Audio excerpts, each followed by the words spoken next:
ইসলামের বিধান শুধু নামাজ, রোজা, হজ, জাকাত তথা ইবাদত বন্দেগীর মধ্যেই সীমাবদ্ধ নয়।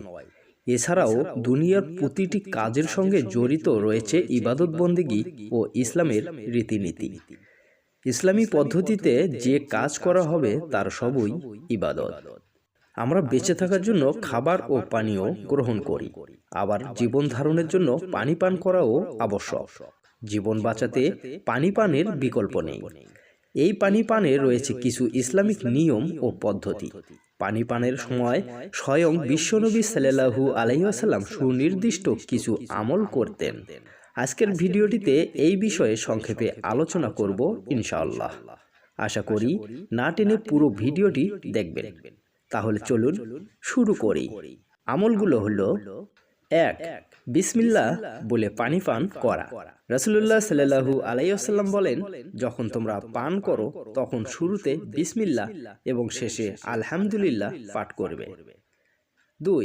ডান হাতে পান করা। মহানবী সাল্লাল্লাহু আলাইহি ওয়াসাল্লাম বলেন, তোমরা বাম হাতে আহার করো না, কেননা শয়তান বাম হাতে আহার করে। 3. বসে পান করা। নবীজি সাল্লাল্লাহু আলাইহি ওয়াসাল্লাম দাঁড়ানো, হাঁটা বা শোয়া অবস্থায় পানি পান না করে বসে বসে পানি পান করার নির্দেশ দিয়েছে। চিকিৎসা বিজ্ঞানীরা বলেন, দাঁড়িয়ে, হেঁটে বা শুয়ে পানি পান করলে শ্বাসনালীতে পানি ঢুকে যাওয়ার ভয় থাকে।